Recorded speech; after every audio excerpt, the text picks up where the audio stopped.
You can add drivers or dispatchers to your account in one of two ways, the first being in your account settings.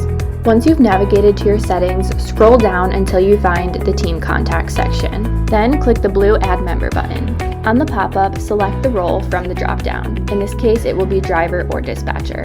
Then fill in the necessary information.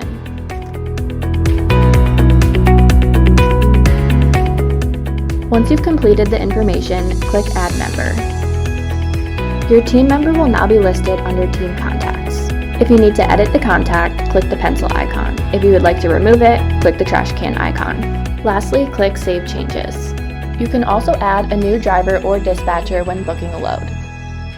When prompted to select a driver or dispatcher, choose Add a Driver or Add a Dispatcher. On the pop-up, enter their information. Lastly, click Submit. Your new driver or dispatcher will automatically be saved to your account for future use. If your driver or dispatcher changes after you've already booked the load, you can easily update the contact information from the My Loads page. Click on the current driver or dispatcher name and then select the correct contact from the drop-down menu.